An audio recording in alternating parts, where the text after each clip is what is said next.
Hello everyone, অনেক দিন বাদে তোমাদের সাথে আবার ভিডিও শেয়ার করছি। আর এই ভিডিওটা হচ্ছে আমরা যেদিন দীঘা গেছিলাম সেদিনকার ভিডিও। মাঝখানে কিছু ব্যস্ততার কারণে আমি তোমাদের সাথে ভিডিওগুলো শেয়ার করে উঠতে পারিনি। সেদিনকে বেশ অনেকটা ভোরবেলা ঘুম থেকে উঠে গেছিলাম, বাইরেটা অন্ধকার ছিল, তখন বাজে ওই 5টা মতন। তো ঘুম থেকে উঠে তাড়াতাড়ি করে রেডি হয়ে নিয়েছি। আর আগের দিন রাত্রেবেলায় না আমি সমস্ত ব্যাগগুলো গুছিয়ে রেখে দিয়েছিলাম, যেহেতু 2-3 দিনের ব্যাপার, তাই 2-3টে মতন ব্যাগ নিতে হয়েছিল আমাদের। আর দুজনের জামা কাপড়। মনের মধ্যে অনেকটা আনন্দ কাজ করছিল, যেহেতু অনেক দিন পরে কোথাও ঘুরতে যাচ্ছি, আর বিয়ের পর ফার্স্ট টাইম আমি ওর সাথে কোথাও যাচ্ছি।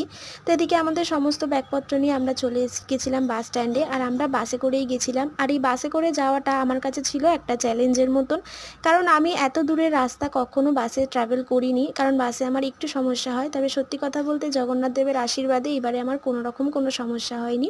তো আমরা দেখো কোলাঘাট ব্রিজের কাছে চলে গেছিলাম। তো তারপর ওখান থেকে মোটামুটি রাস্তাটা একটু খারাপই ছিল, তবে সত্যি কথা বলতে আমরা ভালোভাবেই পৌঁছে গেছিলাম, খুব একটা অসুবিধা হয়নি। তো বাস থেকে নেমেই আমরা চলে যাচ্ছিলাম এবার হোটেলের দিকে। তো চলো তারপরে আবার তোমাদের সাথে নেক্সট পার্টে দেখা হবে।